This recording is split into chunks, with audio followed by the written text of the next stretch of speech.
Welcome everyone. I'm Lindsay Keeble and I'm Maritime Co-Sector Head here at Watson, Farley and Williams. We'll be speaking to a panel of industry experts this morning on the findings of our ESG report, Reshaping the Funding and Governance of Shipping. We launched the project around 12 months ago to seek to gauge thoughts on how ESG will be shaping the industry.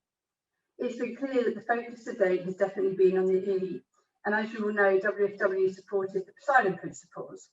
So we wanted to explore how the environmental change will impact all stakeholders and whether it will also drive changes in the S and the G. I'd like to say a huge thank you if you're one of the people that completed the survey, and also to our panellists who are joining us today, some of whom also contributed to our report. Today, Simon Petch will be moderating our session. Simon has been heavily involved in our report and he's also part of the WFW Sustainable Shipping team.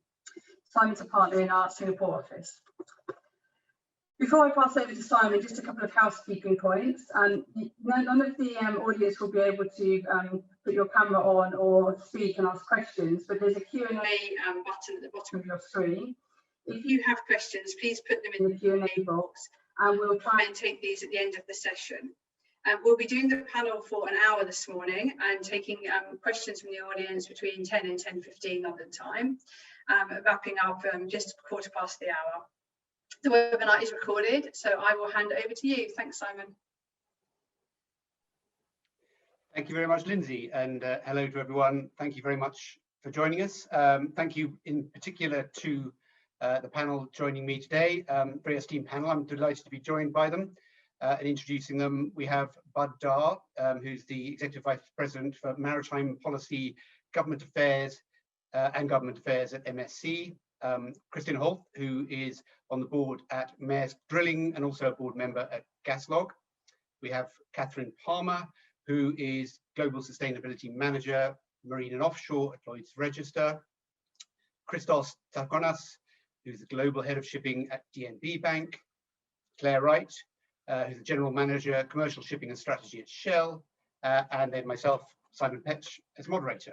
There was a clear winner from our report in the sense that emissions and carbon reduction was seen as the biggest thing needing changing. But there was a lot of diversity in terms of the subject matter around that. So I wanted to start off, and if I may, I'll start with you, Claire, going towards the drivers for change. What do you see as those, and why in particular now are they coming to the fore? Thank you, Simon, and thank you for inviting me to participate today. I did notice that in your survey, and it was reassuring to see that a third of the ship owners in your report saw emissions reduction as the biggest challenge of the next 5 years, and that certainly chimes with our own findings when we talk to customers, where they're looking for low emission options today, but also insight into the pathways to zero carbon tomorrow. So for us as Shell, our main driver for change is the need to meet the Paris Agreement targets. And for us, this isn't necessarily new. So as a company, we've set a net zero target by 2050 in step with society. In terms of the industry, we see three main drivers. One obviously is legislation, which we all hope for the IMO to legislate to enable the industry to move quicker in terms of decarbonisation, and we would certainly like to see a net zero target for the whole of the shipping industry. The second is our own actions as industry participants, and here we see the need for participants to drive ahead of that legislation in unlocking those pathways to reduce emissions both today and in the future. And we also see the clear driver of the end consumer demand for cleaner transport that will enable that transition to happen faster.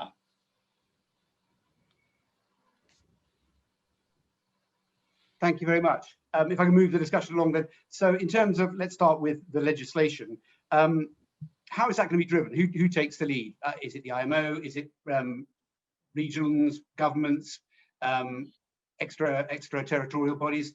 How do people see this playing out? If I could draw on Kristin for this one. Thank you, Simon, and thank you also for inviting me to participate on this on the panel and for the report, because the report is really interesting, and what is even maybe more interesting is to do it next year and to see the trend. because it's really the trend that is showing the direction of the speed of the change. So yes, as Claire said, there are 3 elements which are important, and if you look at the legislation, that is one of them, and one of them is IMO, and I think the industry is lucky to have one global institution. That is not the case for many other industries. Yes, for the aviation, but not for many others. So IMO has a special position and a strength for the industry. And I think both the 18 and 20 decision they made was much more ambitious and strong than the industry actually expected. But everybody now sees that it have to take it up seriously. So what we do see is that the position IMO has taken is driving really the industry now much faster. So it's like an exponential growth in activity compared to what we saw some years back. So, and obviously they are cooperating with all the national Ship Owners Association and also the ICS. So those are very strong bodies who need to be driving. But also, as Claire said, you have the 2 others. But if you want to come back to that later, or should I just comment further on that? No, please continue. Yeah, because I think one element, and I will just refer to a very interesting report which was made by my old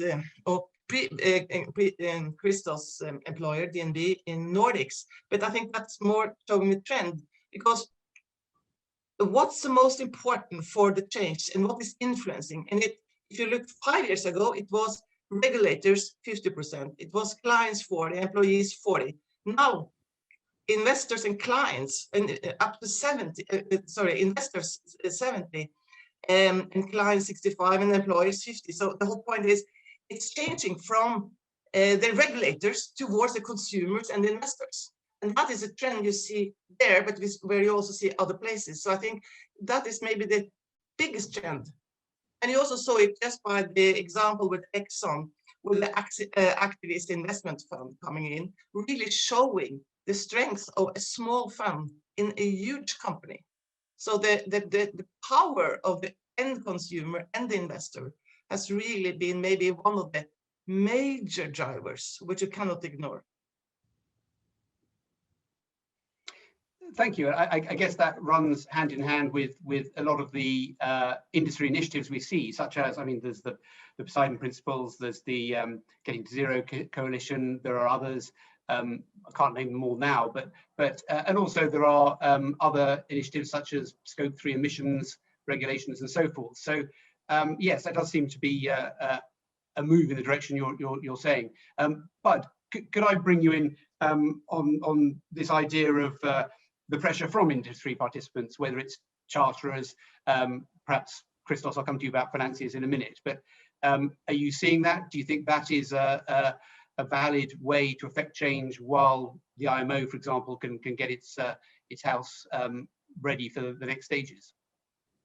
I think it's important to recognize that we're on this journey together, and we have to do it together. No single portion of our community or our ecosystem around shipping has all the tools it would take to do this alone. So I think it's very important that all of the participants in the value chain around shipping recognize their role. Let's keep in mind, IMO is an organization of 174 governments. There are observer delegations that can provide technical input, but in the end, IMO is a reflection of the views of governments and the policy priorities of governments. So I think as more and more of the members of our community, whether it's charterers or end users, in some cases with us, direct consumers, but shippers, see that this is their responsibility too, I think the priorities of governments will change and focus there. I would like to make a comment about the role of IMO. It's not that unique compared to ICAO, which had a similar role to play. And I think if you compare the two organizations, I'll take the results from IMO all day long, and they're continuing to make those regulations more and more stringent as time goes on at IMO. This is a serious global problem that requires a serious global solution. We will continue to see, I'm sure, a perpetuation of regional and national attempts to regulate greenhouse gases come up, but I do not think it will be truly effective at meeting the objectives unless that can be channeled towards an umbrella of a global scheme through IMO. So I think that's very important. I think if charterers are willing to pay for this and do their part, I think they should say that, and they should do it, and they should walk the talk. They really should. And I think that's true for shippers in the liner business as well, and it needs to be true for guests in the passenger sector. I will say, ironically, in our business where we have a diversity of shipping and operations, in the container side of the business, we get a lot of pressure from the large customers, especially that have their own sustainability goals and KPIs they're trying to reach. But on the consumer side of the business in cruise, they talk about it, but at the end of the day, the pressure is really not that great from them yet. So sometimes it's a little bit difficult to make that business case. But what I remind people continuously is, don't look at the customer of today. Look at the customer during the life cycle of the ship you're ordering today. Because I'll tell you, the people of the generation that are, say 21 and younger right now, view this very, very differently than necessarily the older demographics do. But even that is changing if you talk to some of those cruise lines. So don't think about the snapshot today. Think about what your customer profile and their needs and their values look like for the future. And I think it all adds up to, we must decarbonize. We have to do this. We have to be successful. And the only way we will do that is to do so together. Good points made there. Christos, if I could bring you in, because you're looking at the maritime industry, shipping in particular, as a regulated industry, but then on the banking side, you yourselves are a regulated industry as well. How do you see this playing out? Well, Simon, thank you very much. And again, congratulations for taking the initiative to put out this report. I think it's definitely a step in the right direction, and it helps raise awareness about environmental matters. I think both Kristin and Bart have hit the nail in the head. The speed with which society has brought this at the top of the agenda is really, fascinating. And we look around, and we are struggling to catch up. We spoke about investors, we spoke about society. We see our employees also demanding that we are environmentally responsible. And I think the most important thing that was said, and I think it's Bart who said it, the targets are extremely ambitious. It's something that we do not have an option to fail, and you do need collaboration across stakeholders in order to achieve it. I don't think anybody can expect a bank by itself to carry the weight of energy transition, for example. You cannot expect a ship owner by themselves to go out and order new technology ships. You need collaboration across stakeholders. And I'm talking about banks, yes. I'm also talking about yards. I'm talking about investment funds who have a green mandate.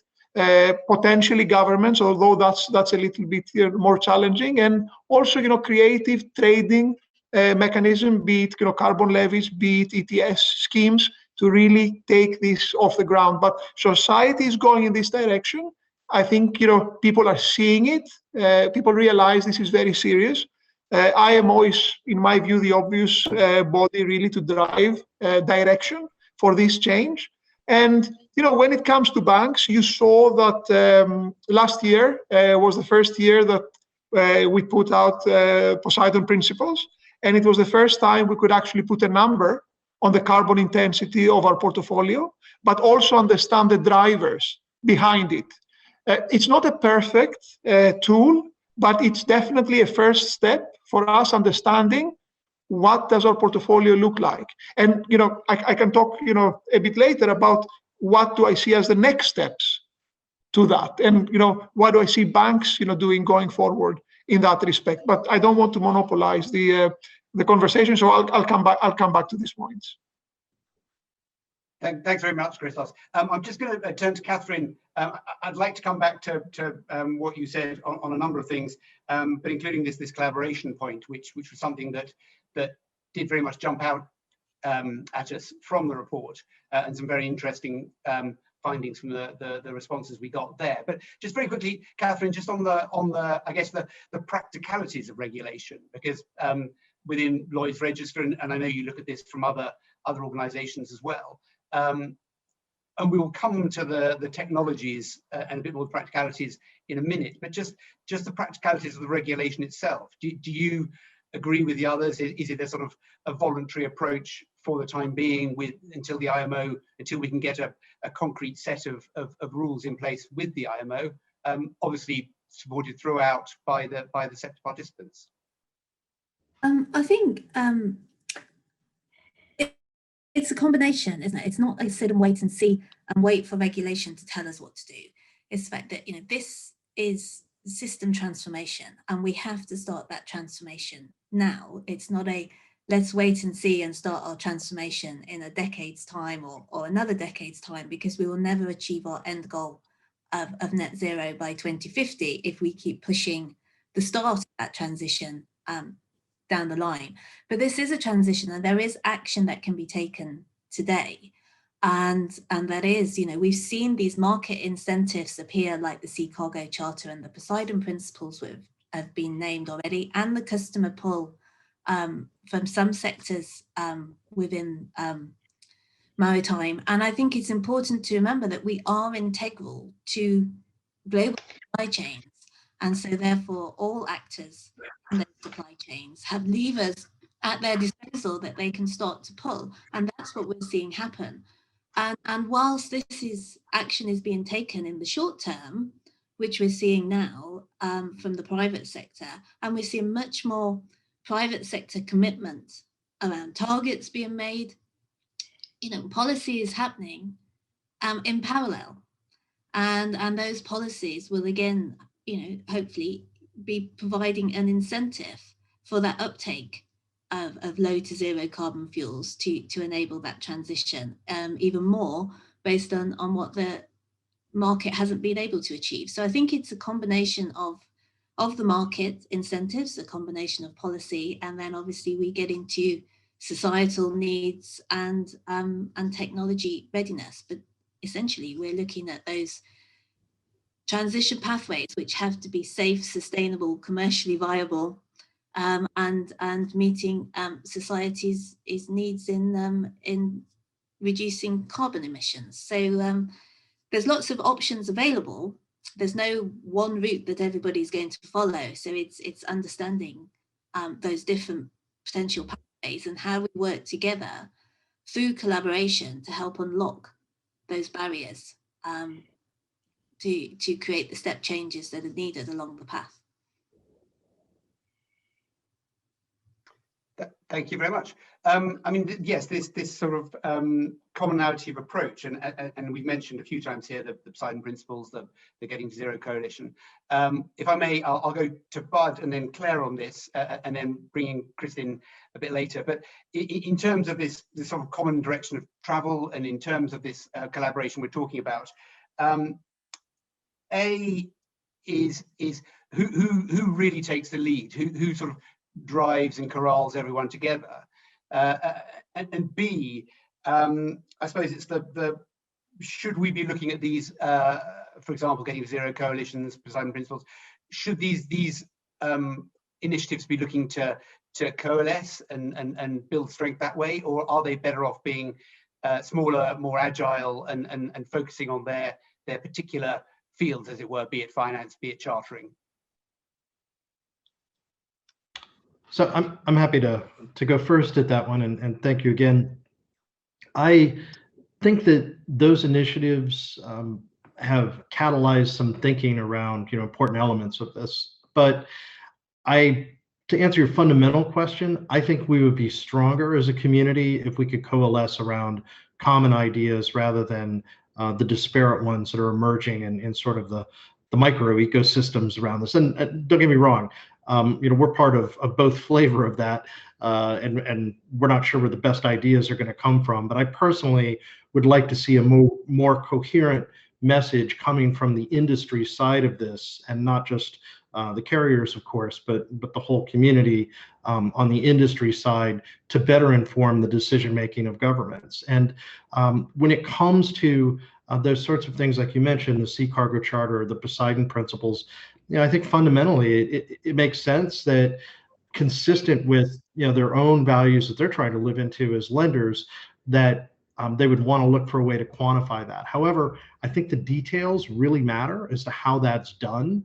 And I think that those that are using that type of a metric need to be open to evaluating that from time to time to see if it truly is the most effective metric. And I'll give you one example. If you we're finding out as we're evaluating the proposals on the table from IMO now for new regulations for ships, that if you focus too much on intensity, you can get some rather bizarre and backwards results with regard to absolute emissions. And so you need to be cautious at how you do that, so you don't incentivize things that economically or even carbon-wise would make no sense, like conducting additional voyages in ballast that you otherwise wouldn't have to voyage, which wouldn't have to conduct, which really can distort the results here. So I think we need to have an open mind. I think coalescing would be a better solution. One other thing I'll mention is, we're mostly talking here about things that would be directed in the form of regulation towards the ship owners, but I think it's really important we take a more holistic view of that, because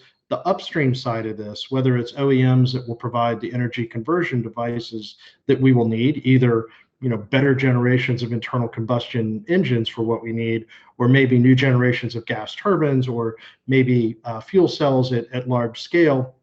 That's one component shoreside that the ship owners don't control. We need that to come to the market for us.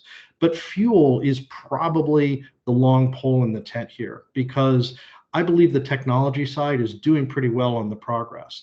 The scale up on the limited number of options that are out there and available, to make them not only available in principle and on the commodities floors, but actually delivered at the ship, is a very, very challenging proposition, and we don't control it. So I think regulators need to take a holistic look at that and look beyond just the ship owner, because just telling us we have to do something doesn't bring the solution set to the table. And I say solution set on purpose to follow up on Katharine's point. We're taking some different pathways, and I think it would be a mistake to think there's one magic solution here for all of shipping. And quite honestly, just as we're used to de-risking investments economically, I think we need to de-risk our future investments in this space from a carbon and climate change perspective, because we frankly can't afford to be wrong. And I think we need to make sure that we have an open mind and look at all of these potential pathways as they sort themselves out, and in large part be brought to the marketplace by the energy providers by dynamics that are much bigger than the shipping industry itself. To a large degree, we're going to be able to hopefully catch a ride off of some of those bigger consumers. Perhaps I could build on Bud's point. Certainly when we look at those solution spaces for shipping, obviously, if I put my energy provider hat on, we are looking across sectors when we're looking at what energy sources might different sectors use. And so when we're considering fuels for shipping, we're thinking not just as shipping as an isolated industry. And certainly when we think about collaborations, I think we as an industry need to start thinking a little bit up and out, beyond the collaborations of those within our own value chain, but also across those sectors where we can, if I take Bud's phrase a little further, we can piggyback as an industry. If we look in history, shipping has traditionally used fuels that it has carried for other purposes, so for power generation, for heavy industry, for heavy duty road vehicles, for example. And we certainly see that the most effective way of shipping transitioning is if it can look at what other sectors are doing and leverage perhaps the production and the supply infrastructure that's developed for those that shipping can then use. If we just take an example, Shell has a hydrogen project in Rotterdam. Its purpose is for power generation, but it could also be used by heavy duty goods. And then also, obviously, ports are central for shipping. And so the fact you have those industrial hubs means that as an industry, we can look and see what's happening elsewhere and see where we can leverage that. Because one thing I think that we're clear on is that the shipping industry cannot fund the entire transition itself. We need to be looking across sectors to do that. I'll just make one brief comment on the Sea Cargo Charter that you mentioned. And yes, they are separate, the Sea Cargo Charter, the Poseidon Principles. We're a signatory to the Sea Cargo Charter, but they come under the umbrella of the the Global Maritime Forum, and therefore they are consistent in their approach in how they measure. And the purpose is obviously to enable participants to align their emissions trajectories with, firstly, the IMO emissions trajectory, but in due course, we hope, a net zero target.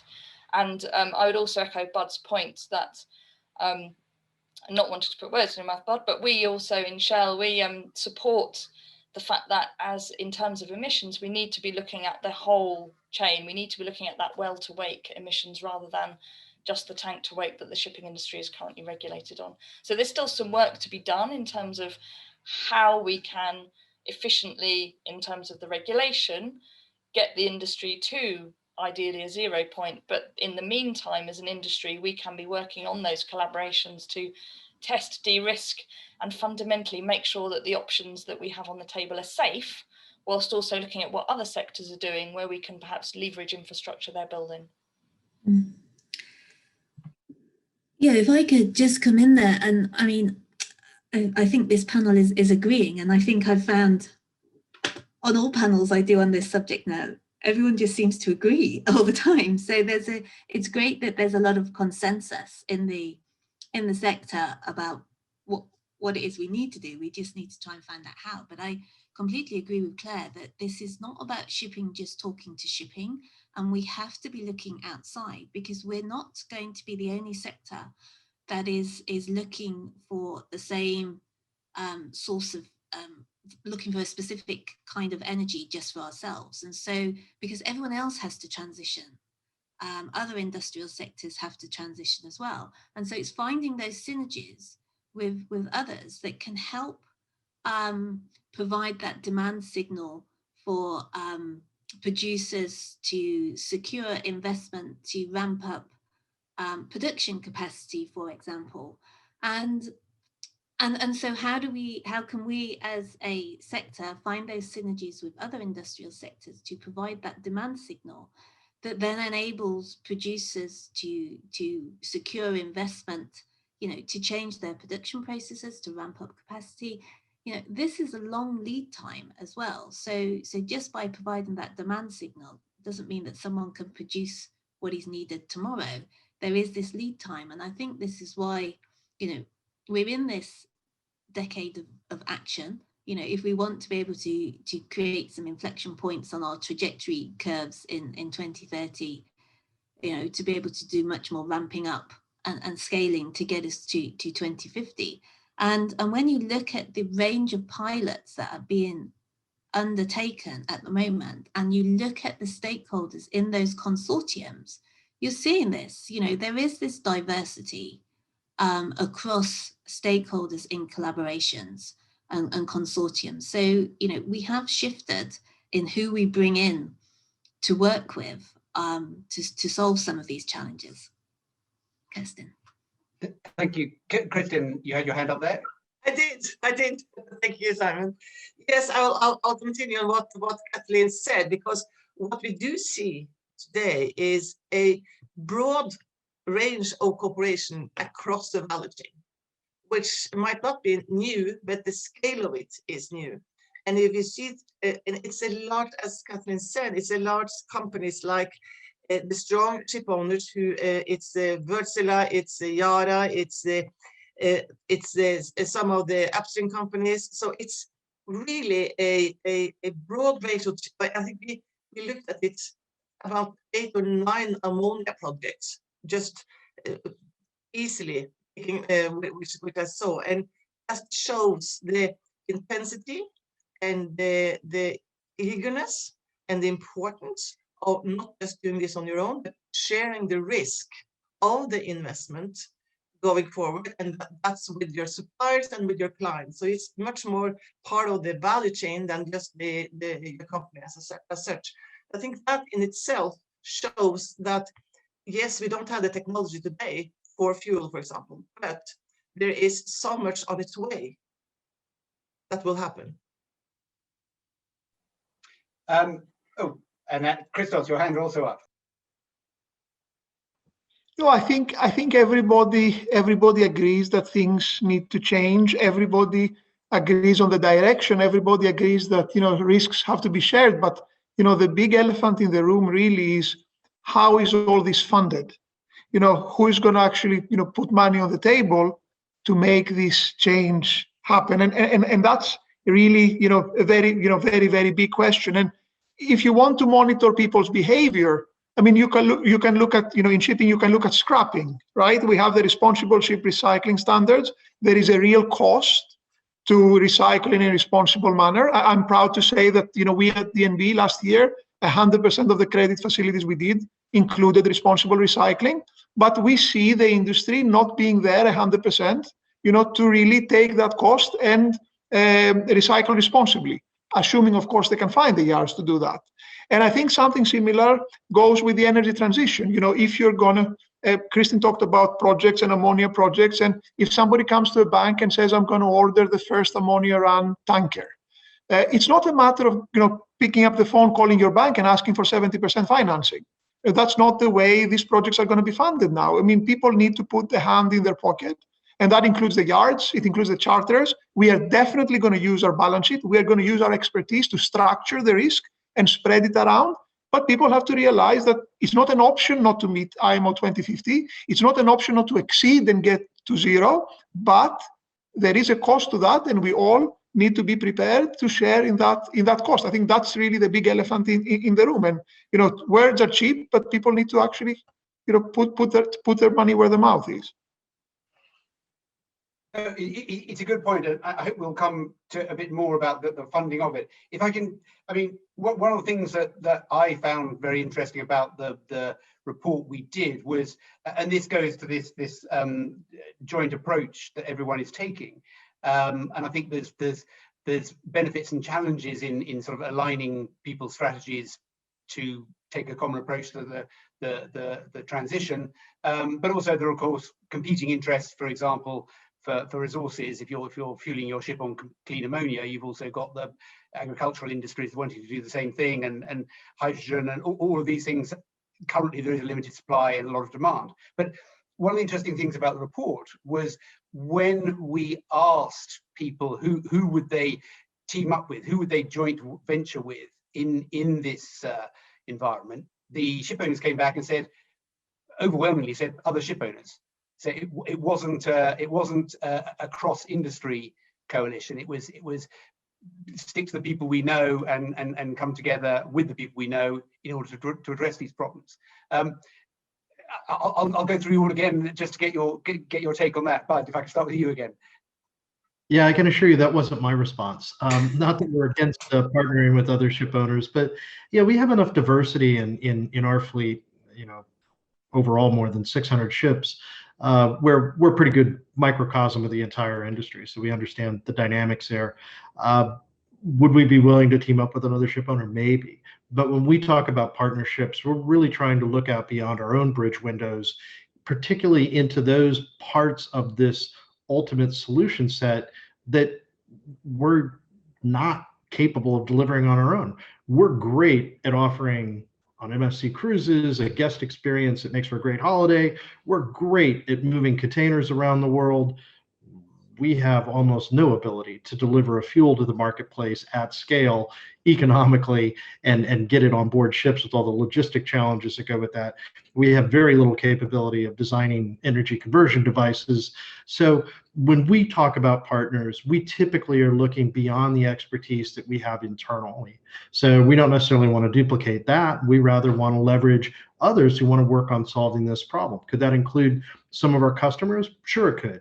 But we really need the customers to step up, and I'm talking about the shippers for the most part in the liner trade, to actually be willing to shoulder some of the burden for this, because ultimately, if the costs are not shared through the value chain, once we operationalize these technical innovations and the new fuels, there's no business left to talk about. So really, they need to have a realistic, outlook on this and plan for it, that this energy transition is going to be extraordinarily expensive, even when we figure out the logistics of financing and the technical challenges to get the ships on the water, more importantly, operating on the fuels that really make the difference, because there's a substantial divide between the idea of theoretically putting a ship on the water and being able to use one of those fuels. That cost has to be shared in the value chain. The customers have to appreciate, we're not in this business for ourselves. We're in this business to serve the needs of trade. They're going to have to pay for that in the long term and be ready to be partners with us. And thank you. And if I could just add to that, I mean, another thing that came out of the report was this idea of the level playing field. So if someone is making huge technological advances through new fuels, engines, and so forth, if the regulation hasn't caught up and made that a requirement, then someone else, because we'll come to this in a minute, but it's a very expensive business, the energy transition, and fitting into the shipping industry. I think $1.4 billion is sorry, 1.4 trillion is needed to affect this. So when I come back to the rest of you, yeah, just this idea that of the level playing field of if I can sow that seed in your minds as well. If we go through the cycle again, and Claire, you next. Kristin, you came off mute. Did you want to say something? Please go ahead if you did. You take Claire and I come after you. That's okay. We'll all be very polite to each other. In terms of that collaboration, I think who one partners with depends on where one is in that development cycle. So obviously, working for Shell, I can wear more than one hat. I can wear the hat of a charterer, where we're working with class societies, with owners in the choices that we make for our new builds. And there today, we're choosing LNG and we're choosing energy efficient technologies because those are the cleanest options available today. And certainly when we think about the transition, often people get preoccupied with the fuel. What's the fuel of the future? But one of the critical bases will need to be energy efficiency, because all of the future fuels on the table are lower energy density than the fuels we have today. And therefore, to use them effectively, we need ships to be more efficient. And that's a choice that we can make today.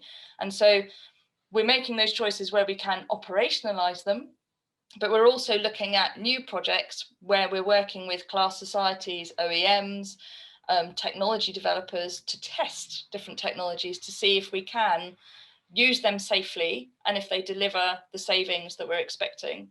And then obviously putting a fuel hat on, then we're looking at developing and testing new fuels, both in the marine sector and outside in other sectors, to basically try to make sure that when shipping does transition, it's not, as I said earlier, bearing the whole cost. But we're also then, how can we then leverage those projects to test in the shipping industry? And we have a hydrogen cargo vessel that has just been launched, which is a joint venture project where we're working with the shipyard, with class, with the Japanese government to put that vessel on the water. So, and we're going to crew it. And part of the reason for that is to test how can we safely handle this product in a marine environment, because it's one thing to say, oh, well, this product is being used on shore and therefore we can put it on a ship.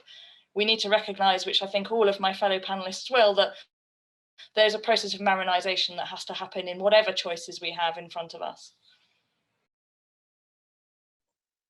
Thank you, Kristin. Your turn. Yes, following up on Claire and yes, there is. I think the core here is risk sharing, and thereby sharing the costs and the risk reward for the projects.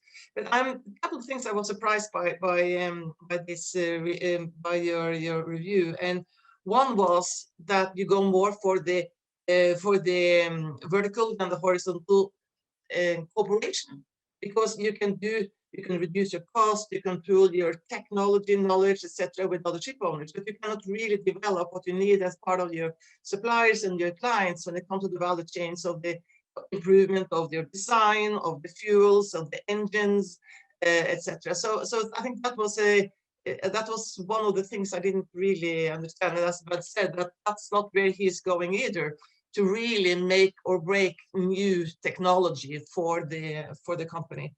I think also there are so many other interesting work being done. One is, for example, carbon catching and storage. That's another of the big projects which is taking on, which can help the transformation period for LNG into the next phase. So I think that's the whole aspect of all these projects gives us hope that you will manage to actually make it. I think another example of what is important is, as Claire says, not just fuel, it's also the sailing pattern. How you use data, how you use the technology to optimize the use of the ships, how they sail.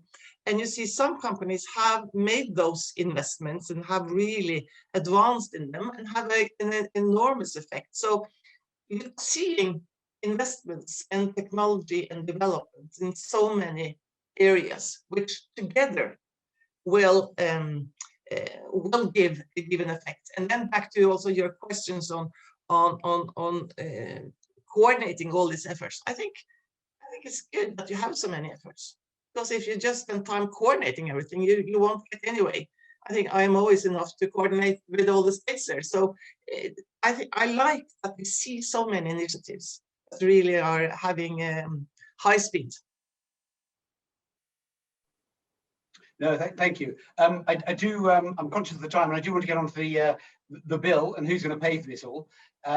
So I'll come back to you, Christos, to start. I mean, I think the just drawing again on the report, there were very different, not very different, but there was an obvious difference in the approach between financiers and ship owners as to the balance of should this be a government thing, should this be an industry thing. You've already touched on it, but if I could get you just to elaborate a bit more on the bill, on the how is it paid?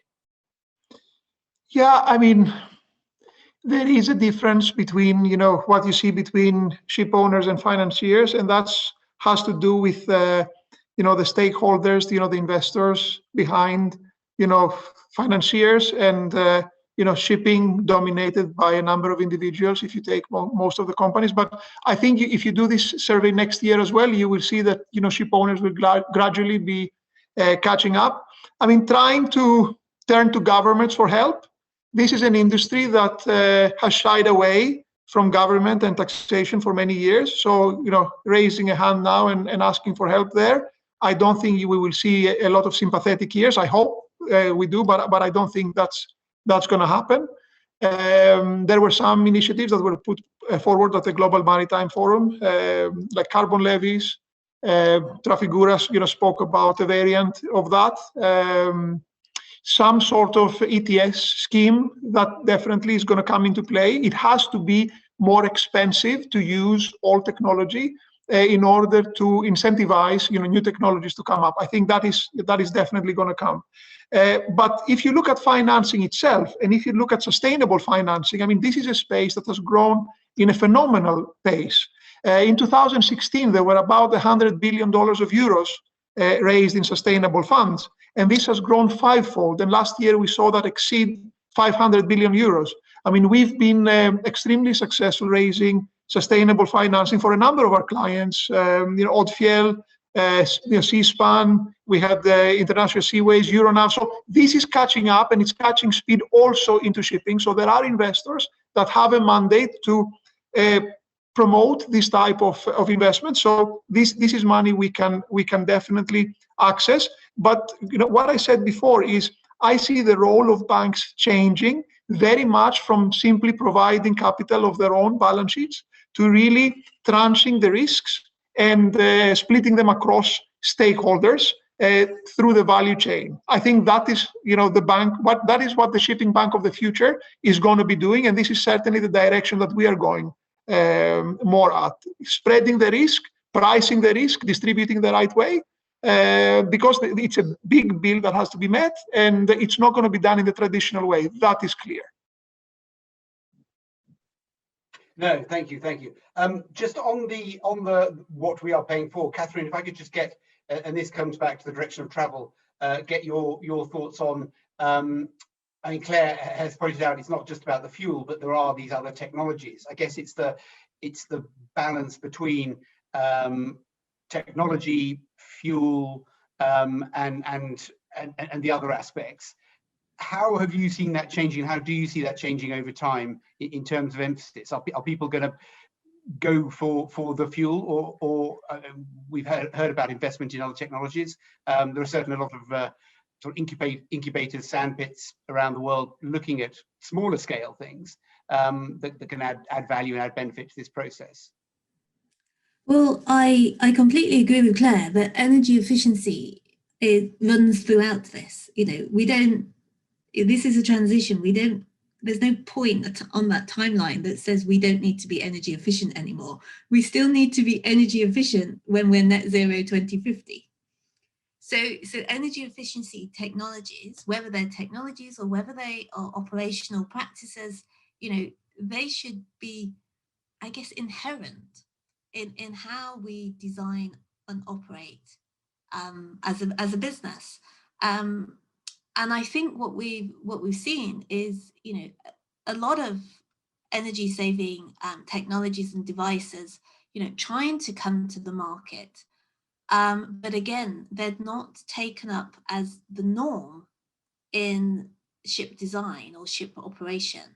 And so, those technologies, whether they be everything from air lubrication through to wind assisted, through to propeller design, the coatings, and again, it's those technologies will suffer from the same challenges. How do they commercialize and scale? How do they get investment? As a customer, the ship owner buying that technology, where do they get the capex from to do that? When you look at split incentives across the business models and the way that the sectors operate. So our commercial models probably do need to change as well. Christos has talked about investment and financing changing. Our commercial models probably need to change as well. So, and those technologies and being energy efficient are going to run throughout this transition. There then becomes a point that, we do need to change to a lower or zero carbon fuel alongside, so there becomes a point where we have to, we will be declining, fossil fuels will become less attractive, and we need to look at making zero carbon fuels more attractive. And, there is that cost differential there. And that's when you start to say, the pace of change for different parts of shipping is going to be different. So if someone is running on a zero carbon fuel in a market with someone who's running on a fossil based fuel, and there is a price differential between the two, is the market willing to pay for that price differential? Or is that where you need policy to close that gap? And Christos has mentioned policy mechanisms like carbon pricing that could close that gap. And I think that's where, this is a package of solutions. It's not it's a package of fuels, it's a package of technologies, it's a package of policy measures, and it's ensuring that all those come together to be able to create the right conditions that enable this transition. Bud, I saw your hand raise, I think. Yeah, if I could, I'd like to follow up, because I think Katharine's crystallized a really important question about, at what point is the market incapable, I think it's too early to say for sure, of rebalancing to these new fuels, and what role do regulations play in making that happen? And the answer may be different today than it is 10, 20 years, maybe 30 years downrange. But I think that's a really important way to think about this. And I think she's raising a good point. But what caused me to initially raise my hand virtually was the energy efficiency point, because I think there's two elements to that.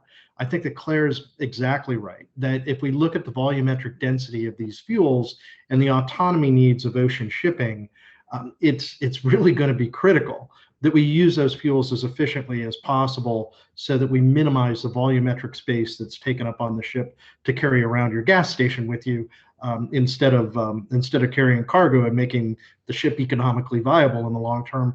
But also, let's not forget that until those markets either rebalance normally with the emergence of these new fuels at scale, or through external pressure through regulation or incentivization, maybe from making the more expensive fuels less expensive or making the less expensive fuels more expensive. Until that happens, we are looking at potentially multiples of higher fuel costs for every BTU that we are consuming of those fuels. So if we look at the three things, really at scale we have today, LNG, Maybe there's a role for the future as well with bio-LNG and synthetic LNG, but it's a limited gain now, and it is a net gain, I believe, that you can make. It's just a modest one.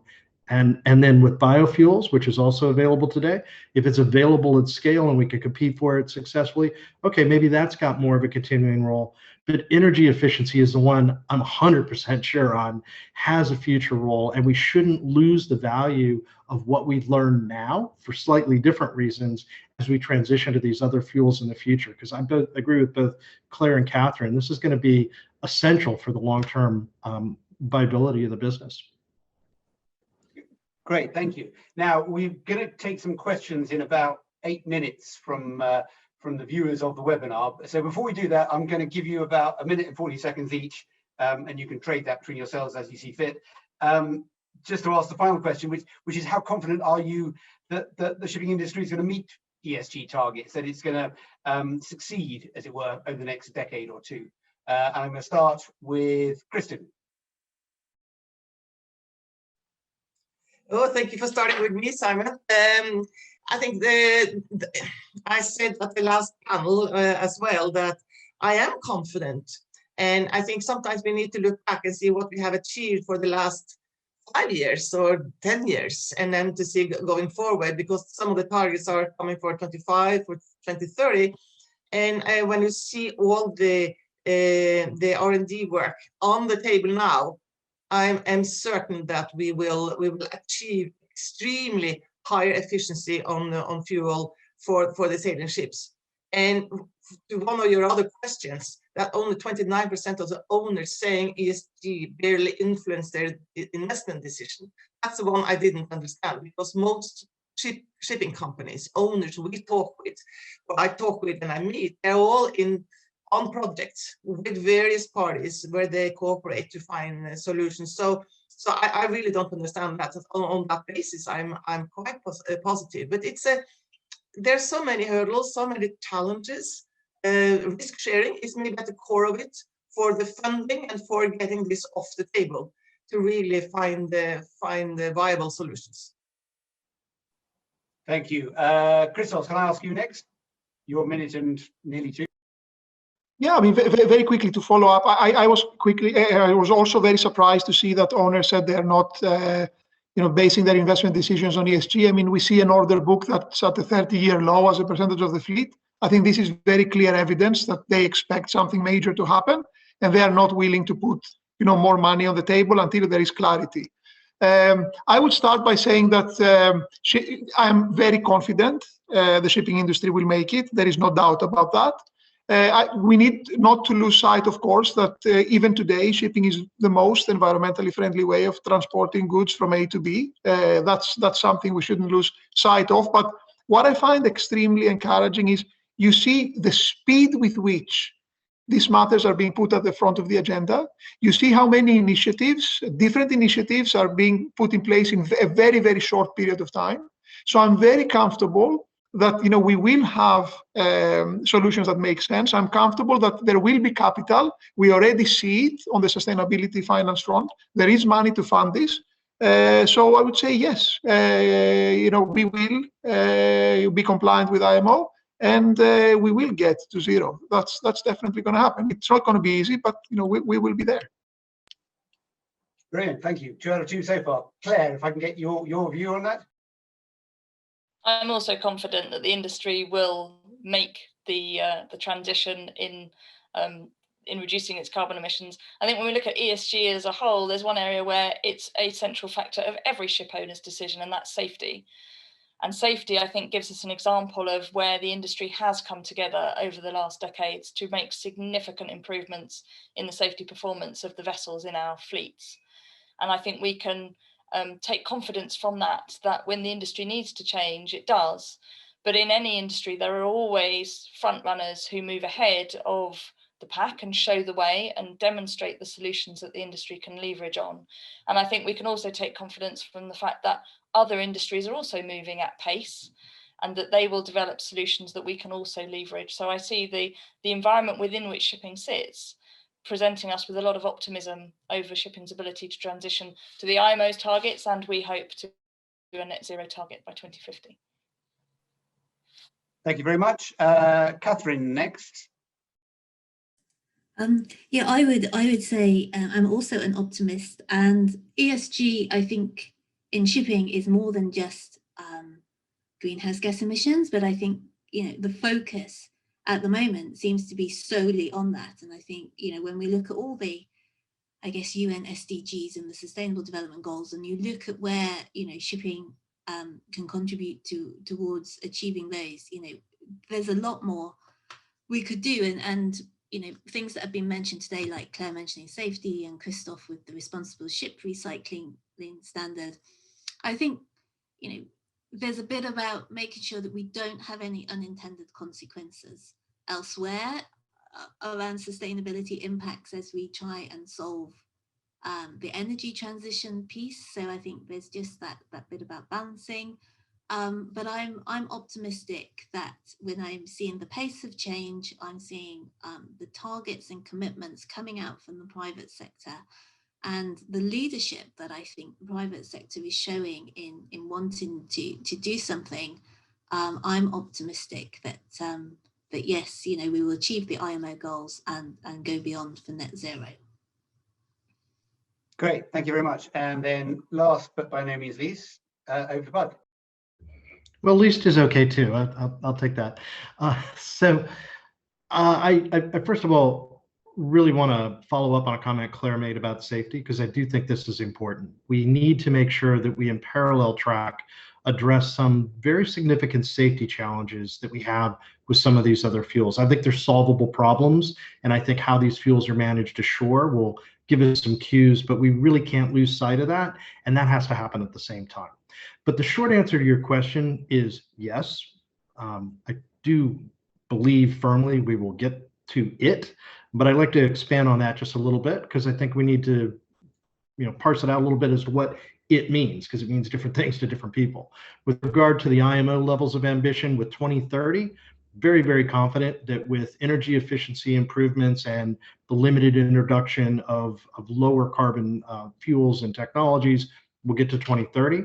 With 2050 and the 70% intensity reduction, I believe we'll get there too. I just don't know exactly how yet, because the difference between that 40% in 2030 and 70% intensity in 2050 is really substantial, because we made such huge gains in efficiency between 2008 and 2018 that it's just not obvious. But yes, 50% absolute by 2050, which is another level of ambition of IMO. Yes, I believe we'll get there. Do I know exactly what the secret sauce is going to be? No, but I do believe that all the components will be there for us to have the solution set we need to address that. But I do want to pause on that one for one moment, because I think there's a relevant bigger question here about what was really agreed at Paris. And frankly, I think there's some revisionist history going on to say, oh, IMO failed because they're not limiting climate change to the extent you can model that accurately for shipping to 1.5 degrees. Well, you know, first of all, that wasn't what was agreed at Paris. What was agreed was a hard target of 2 degrees with an ambition to try and get to 1.5, but governments didn't agree to that. And at the time IMO set the initial strategy, the discussion was around 2 degrees. So if that's not the right value, governments should revisit that as they look at the 2023 updated ad strategy and take that into account. But don't try and pretend that governments didn't do a good job in finding a good compromise in 2018 because they used 2 degrees. That's what they were supposed to do, and that's what governments have actually agreed to as a hard commitment under Paris. The last point I'll make is probably the most important one. People forget about this all the time, and that is it is one of the IMO levels of ambition to completely decarbonize the shipping sector no later than the second half of the century. I also believe we will make that, but for all the reasons we've talked about here, and I've mentioned some of my own views on it, I don't know exactly what the right solution set for the whole industry looks like is, but if we pull together, I really do think we'll get there. We have to. Failure is just not an option here. We have to do it. Thank you very much. And before I turn over to the floor, I'd just like to thank you all very much for your participation. And I'm handing back to Lindsay as the question master for the floor questions. And I think, yes, we'll probably have to have another webinar on the S and the G, a bit more focused there in due course. Over to you, Lindsay, and thank you, everyone. Thank you. We've had some great questions coming in, so I'll try and get through them. Maybe one of those actually, Simon, links into what you just said. I think one of the questions paraphrased is what about the S and the G? So I don't know, Kristin, if that's something you'd like to take, but we focus a lot on the E, but or Christos as well. We feel that the S and the G will necessarily have to come in order for the financing to be available, but it would be interesting to hear your views on that. Yes, I can give some input on that. And yes, there are 3 letters and they are equally important. Or maybe I often say that the G is the most important, because that's the core of that's like the ground for any company, to have good governance structure, to have that in order. And we haven't really touched upon that today, but yes, this is about leadership. It's about taking the role. It's about finding solutions and for the industry and for your company. So the G is really, really central to achieve what you want to achieve here. I mean, I will agree with Kristin 100%. We are going a period of great disruption. It is really governance which is going to pull companies through. And for our financing decisions, it's always the management team, it's always the board, it's always the governance and the way the business is being run that has the first and final say on whether we're going to use money to back a company. So I think that's extremely, extremely important, even more so in a time of such a radical change. Claire, maybe you'd like to take this question. There's a suggestion that the regulatory framework so far targets owners and not charterers, but I think we see this changing with the Scope 3 emission. How do you see that from Shell's point of view? Shell's targets for its net zero target encompass Scopes 1, 2 and 3. So we certainly see the responsibility that charterers have, as do all participants in the industry, to join together to decarbonise. And certainly when we make choices in our ships, we work with the owners that we partner with in the choices that are made for those ships, mainly obviously on our new builds, where we have the ability in those long-term charters to make those choices. But certainly we see part of the reason for Shell signing up to the Sea Cargo Charter is that is a mechanism for charterers to demonstrate their commitment to those to align their emissions with the trajectories for decarbonising the industry. But there's one question that comes up, which I think is a great question. It goes to the point about the first mover. With new technology coming on board, and how and maybe some of the larger companies find this easier. You have the resources to hand, but the smaller owners, how do they get comfortable with the decisions that they're making with technology changing so frequently? And what is the incentive for being a pioneer? Well, I think it takes a lot of courage to be a pioneer in this space right now. And I think one way to be a pioneer is to be creative and keep options open. So I think that some of the most successful pioneers are going to be ones that maybe did not lock themselves into one solution set only for their fleet or for a particular ship, but rather are thinking about how can they best build a ship today and invest in it together with the other partners that we've talked about here in order to make it as flexible as possible to accommodate the market conditions for fuels and technologies that are yet to come at us. And so I think that's one of the real tricks.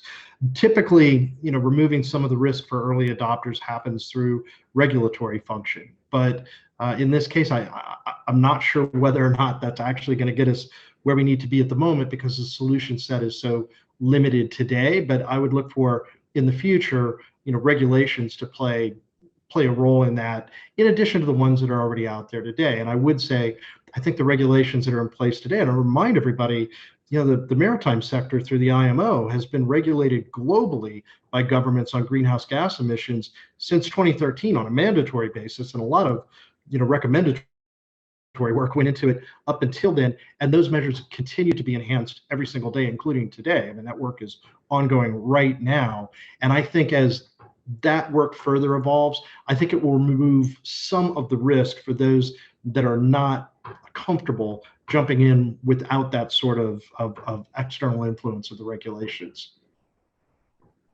Simon, if I can add to that, I think definitely it's a even more challenging time for smaller operators, or Lindsay, you asked the question, because as you said, they don't have necessarily the resources, even the capital or people or technology to really to do what is needed. So for them, it's even more important to cooperate, even vertically or horizontally with other ship owners, others, to really join the forces, because this is not something you do on your own easily. Thanks. And I think, Katharine, it leads into another question. I think that also what Kristin and Bud are saying, it leads into your point about it's about efficiency. So it's not just about going out there and buying the big new shiny ship, it's about being efficient. But one of the questions was, how can we ensure that the rules are developed by the IMO and the regulators are fit for purpose and don't have unintended consequences? So how would you see that from a class society? I suppose you're quite involved in this. When you say how can we ensure, well, I think it's about ensuring that any policy measures are built around, I guess, on the science and the evidence that we have, and I think that's how regulations, come about. Is they have to be, if they're prescriptive regulations and prescriptive rules, we build it on experience, but we need that experience building phase, and so what we do at the moment is we have to take risk-based approach through trialing new and novel technologies and fuels, and we need to build that experience in order to then enable policymakers like the IMO to design prescriptive regulation. And that's exactly what we've seen with LNG as a fuel and methanol as a fuel. We have, and we will see in exactly the same approach when we start to look at hydrogen and ammonia coming into that mix. So we do need these first movers. These first movers need to be incentivized, so they wouldn't then be penalized by future regulation as they've taken role as participators as a first mover. But actually, the whole purpose of these first mover kind of projects and collaborations is there to help reduce the costs for future users of them. And so I think as a sector, one of the things we have to always do is make sure that we are sharing our learnings from these projects. And I think that's really integral, is to have that culture that we share the output and we share the learnings that enable others to make choices going forward. I suppose more industry involvement in discussions that are happening at the regulators level, as opposed to just sitting back and waiting for them to happen to you, because regulation is coming. You can't stop it, I suppose. Yeah, and there are numerous, Bud's already mentioned the composition of the IMO and the fact that the number of observer organizations that are industry associations that are represented there to provide that those industry observations around, and also the fact that industry acts as technical advisors to governments. So I think there's there's a lot of that input being given to policymakers. I don't know who would want to take this one, but do you see that a correctly priced carbon, or carbon being effectively priced and imposed, may make certain parts of the shipping industry uneconomical? Or does it come to the end users? We're all going to have to accept that we pay more for our goods at the end of the day, because this is going to have an impact like higher interest rates would have. Nobody wants to put their hand up for this one. I'll jump into that snake pit for a second. I think it's inevitable. I think that to some degree or another, and whether it's local, regional, or globally, there will be additional costs put on the carbon emissions from shipping. And I think one way or another, we have to prepare for that, in addition to the technical regulations that are coming. And by the way, I agree with Katharine's comments about how observers can provide their advice at IMO, but I would add environmental NGOs are present too, so you have all the right people in the room to potentially have a meaningful discussion, and I think those measures need to be based on science and not just politics, and I think that's important for good regulations. But do I think it will, destroy the industry? No. I mean, I think if we're providing the essential service that we think we're providing as the conduit for trade, then I think that the market will ultimately adapt to that. Just have to recognize it's going to cost more. That's really what it comes down to. And I think, although, as I mentioned before, I don't know exactly what the fuel mix is going to look like or the technology mix is going to look like, I do believe it's a solvable problem if we want to solve it.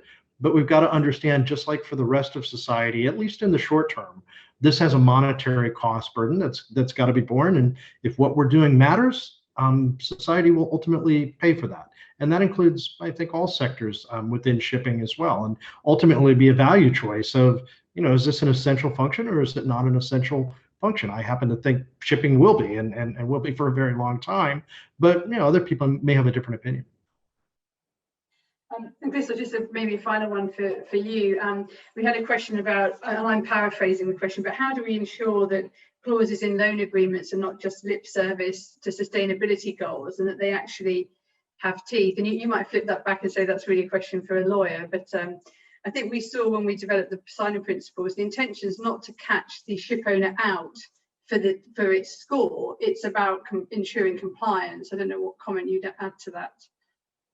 Yeah, I mean, we are not, as banks, going to be the policemen for the environment. I think that is clear, at least in my head. We have clauses already, as I said before, in loan agreements about scrapping. These are biting. When it comes to environmental matters, I think it will. What we have seen so far is that there is an incentive, so you get better pricing, you get an improvement in your pricing if you meet certain ambitious goals. I think what this question is driving to and what they're trying to make us say is that if you're not environmentally compliant, are you going to have access to financing? And I think it comes back to governance. I mean, if you do not have the right governance to steer you through that challenge as well, no, you will not get financing, like you would not have gotten financing previously in other challenges that the industry had, be it the credit cycle, be it, an adverse shock to the sector. So if you have the right governance, you will get support from the banks. If you do not have the right governance, you have a lot of problems, one of which is compliance with the environmental and energy transition regulations. Thank you. We're coming to the end. And Kristin, did you want to say something on that? I'll add to what, thank you, Lindsay. I will add to what Christos is saying. It's not about the clauses as such. It's about the attitude, it's about the governance, it's about the accountability of the companies to their targets and to their way forward. So it's how you as a management, how you as a leadership manage a company. I think that's the core of it. So it's not just the numbers as such, or it's much wider issue to discuss and to evaluate for anyone allocating capital towards a company. Thank you, Kristin. Thank you. A huge thank you to all of our panelists, and thank you for everyone that joined us today. We really appreciate your time on this important topic, and wish everyone a good rest of the week. Thank you. Thanks, Simon.